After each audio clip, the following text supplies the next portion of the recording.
آپ کے ساتھ ہے، اور یہ آپ کا مسئلہ نہیں، یہ ہمارا مسئلہ ہے۔ اگر سرکاری اسکول پرائیویٹائز ہوتے ہیں تو یہ عوام کا مسئلہ ہے۔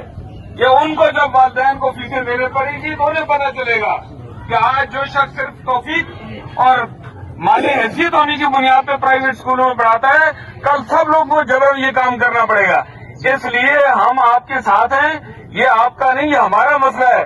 اور ہم نے بھی ان اساتذہ کے سامنے بیٹھ کے پڑھا ہے جو آج سڑکوں کے اوپر ہیں، وہ ہمارے محسن ہیں، انہوں نے ہمیں اس قابل بنایا کہ ہم بات کر سکیں۔ اس لیے میں محترم سجاد قادری صاحب کو بھی خوش آمدید کہتا ہوں۔ ہم آپ کے ساتھ ہیں انشاءاللہ، سڑکوں پہ بھی آپ کے ساتھ ہیں، دفاتر کے سامنے بھی آپ کے ساتھ ہیں، اٹک میں اور حسن آباد میں، ملکی سطح پہ بھی آپ نے جب بھی کال دی ہم عوام آپ کے ساتھ ہوں گے۔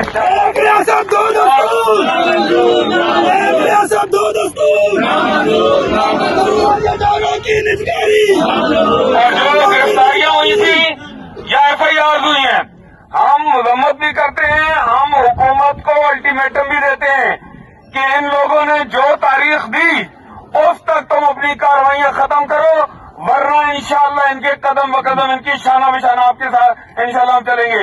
اور دوسری بات یہ ہے کہ اگر کل کوئی کارروائی ہوتی ہے، کسی قسم کی آپ کو ضرورت ہوتی ہے، یہ ہمارے وکلا بھائی بھی ہیں، ہم بھی بطور سیاسی جماعت بھی اور بطور سول سوسائٹی بھی، بطور پاکستانی بھی، بطور طالب علم بھی، بطور سول سوسائٹی سوشل ورکر ہم آپ کے ساتھ ہیں، اور انشاءاللہ آخری فتح تک ہم انشاءاللہ آپ کے ساتھ ہوں گے۔ آپ کا بہت بہت شکریہ۔